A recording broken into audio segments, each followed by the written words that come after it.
Hi, I'm Samantha Nolan-Smith. Thanks for joining me. There's a term that I coined recently, spiritual feminism, and I wanted to talk to you more about what I mean by that, because I think that feminism has got a bad rap as a term over the last, certainly since the 60s. There have been moments where people have been really proud to call themselves feminist, and then there has been a terrible backlash against that, and I think it's time to stop.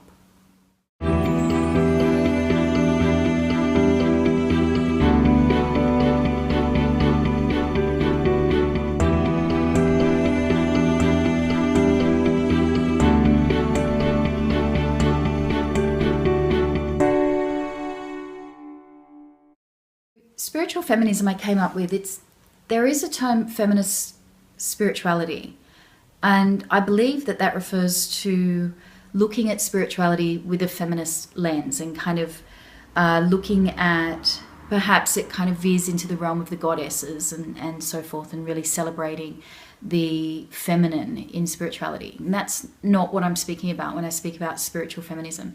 I'm actually flipping it the other way. So I'm speaking about taking feminism and giving it a spiritual lens. Maybe that sounds like semantics, but it doesn't feel like it to me. What I mean by it is feminism, in the waves that have come before us, really focused on the things that were absolutely essential to focus on at the time.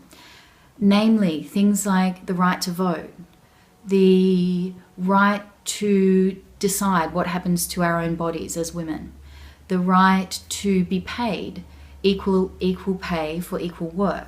All of these things, incredibly important, incredibly useful things to fight for. And where I think we've come to as women and as feminists is we've come to the point where we've got a lot of that. Yes, there's work still to go, and I'm not in any way saying let's drop the work. And I'm only speaking about women in the Western world, because there are some very horrific things happening to women in other parts of the world and to young girls, and these absolutely must be addressed as well. So within that context, as a woman myself, I enjoy a fairly high standard of living. I have enjoyed the benefits of education. I have enjoyed being able to apply for jobs and compete with men for those jobs and succeed based on my intelligence and skills and experiences. And so in that respect, I feel quite comfortable in where I'm sitting at the moment, socially, economically, politically. And still there's something more that now needs to come into the equation. And the other bit needs to be the awareness, the awakening, the expanded consciousness that is now available to us through the spiritual revolution, if you like to call it that has occurred, the awakening that has occurred, particularly in the last 20 or so years. But as I can see it, it really comes from sort of the 60s and the shift of yoga into America and then out to the rest of the West. And that doesn't seem to be penetrating feminist debate or discussion.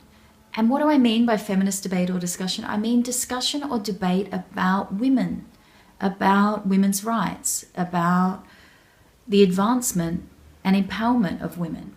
For far too long, feminism has been interpreted as man-hating. That came out of the fact that women stood up and said, no more. We will not be physically abused anymore. We will not be emotionally abused anymore. We will not be raped and murdered by you without speaking up about it anymore. Now, if that is interpreted as man-hating, so be it. But it's a crazy world that says it's either you stay silent about that stuff or we call you a man-hater. So let's get rid of that kind of old ridiculous story about what feminism is and be truthful to what it is. It's about recognizing as women that we are entitled to stand up and choose and be ourselves and decide what happens to our own bodies and decide what career we wish to have. And the bit that spirituality adds to that is that it takes away the fight. It stops saying we have to fight against a system, the system being patriarchy, in order to achieve that and realize that. Because what spirituality has, what this consciousness revolution has shown us is that the fight, the push, that what we resist, it persists. It continues. And so if we want to create change in ourselves and in society, then we need to make different choices other than fighting against the thing that we no longer want to see in the world. And this is what I'm not seeing as much of as I would like in feminist discussion. Let's stop talking about the systems that are getting in the way of us getting to the next level and just start standing in our own power and understanding ourselves as having the capacity and the strength to run businesses, to create a parliament that is respectful and honouring and inspiring. And so that's why I use the term spiritual feminism, because I want us as women to shift the debate away from the things that we don't have to the things that we do and the things that we can create from there, to knowing ourselves and knowing our power and knowing our strengths and living from that place. And if there are people that don't like it, they can not like it over there. That's really, it doesn't affect us. It affects us only if we allow it to affect us, if we suddenly engage in their concerns, rather than just standing and being in your own power and in your own strength and saying, I will stay here and I will stay focused on who I am and what I am about. Then let those systems sort themselves out.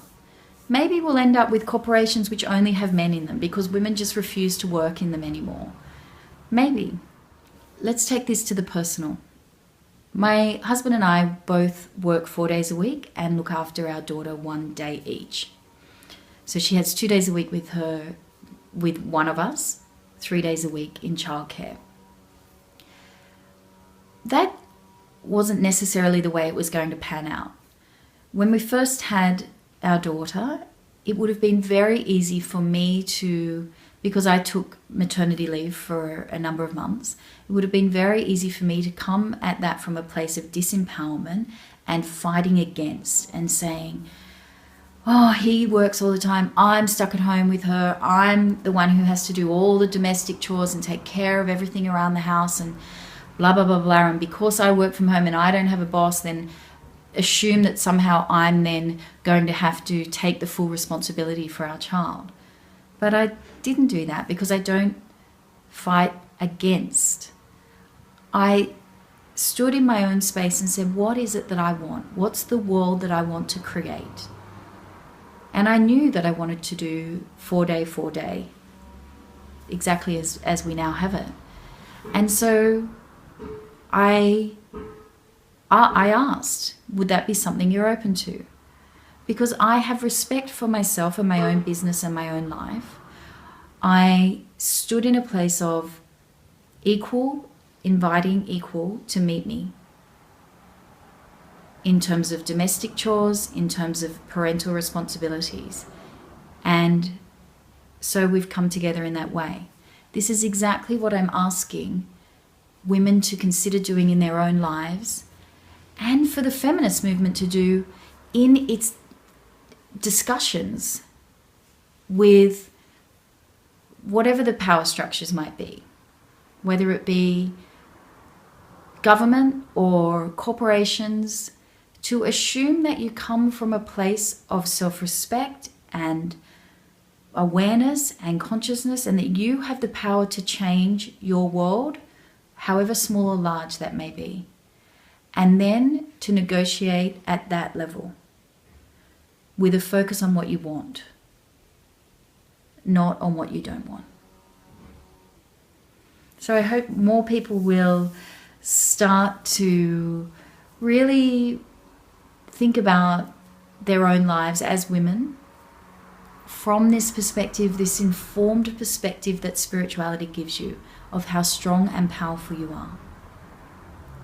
If you like this video, please tell your friends and subscribe at samanthanolan-smith.com, where I share lots of videos and insights and tips and techniques about work life and spirituality.